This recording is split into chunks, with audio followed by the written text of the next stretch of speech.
So, if we're talking about breastfeeding, most women these days really do have the intention to breastfeed. So when we run into difficulties and we end up needing to use formula feeding, we don't tend to feel too good about it. What I'm proposing here are a few things that will really support you to get breastfeeding established, and that needs us to consider what actually is going to help this in the first place. If you're thinking about preparing to breastfeed, one of the most important things you can do is learn to massage your breasts every day from under the armpit towards the nipples. This is going to help to get the lymph moving and to encourage blood flow, which will help with the colostrum and then the milk coming in. Second to this is to understand the role of the hormones in terms of how birth goes and then what happens with the feeding afterwards. If you've had any kind of trouble in the labour, i.e. if things did not go according to plan, it is very likely that your body will not quite produce the hormones, especially oxytocin, as it would do if things were left undisturbed. This can cause an issue between you and your baby bonding with each other, and the easiest thing to do to overcome this is to talk to your baby about their birth. Whatever happened is a huge ordeal for both of you. Even if it was the most amazing orgasmic birth out there, it still is a big, big shock to your body and to your baby's body.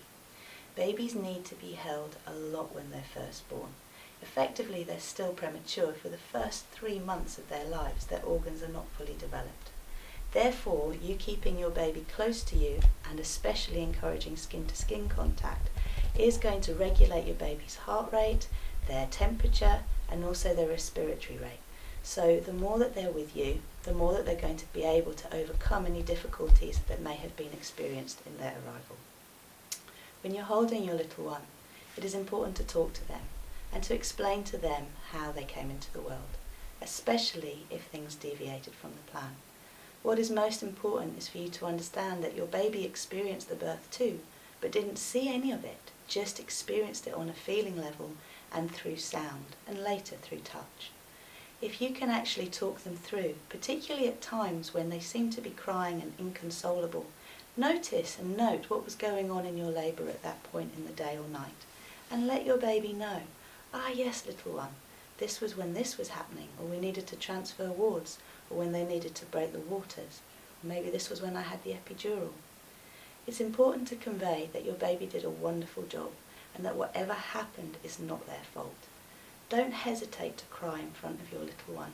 Real emotions are much easier to process than emotions that don't resonate with the hormones that you're producing. So when you smile, smile genuinely. When you cry, cry wholeheartedly. Beyond this is the issue of privacy. If you think about it, most of us don't get our breasts out just because we fancy it on a day-to-day basis. Therefore, when your new little one has arrived, it's going to take a little bit of time for you to get to know each other and to establish a good feeding pattern. If you've got great Auntie Barbara and great Uncle Bob visiting, and you're concerned because you know your baby's fussing and wants to feed, but you don't really want to feed in front of them, this can impede what's going on between you and your baby and cause feeding problems.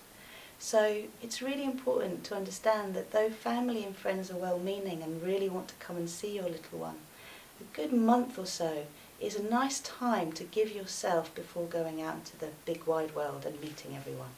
If people want to come and visit, that's fine, but their role is to support you with cleaning, with cooking, with getting you whatever you need to feel more comfortable.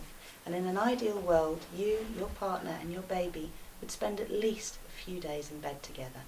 This will establish good systems of support for all of you and help you to integrate the experience of their birth.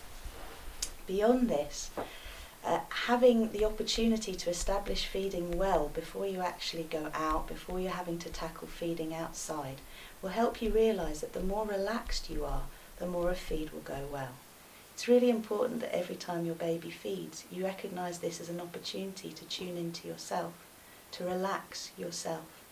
If your little one is experiencing colic or experiencing tummy aches, any kind of reflux, if you find yourself focusing a little more on relaxing your abdomen, maybe with 2 or 3 big sighs like this, then you'll find that you're in a much more relaxed state to support your little one in their feed. If you're relaxed, your baby will be relaxed.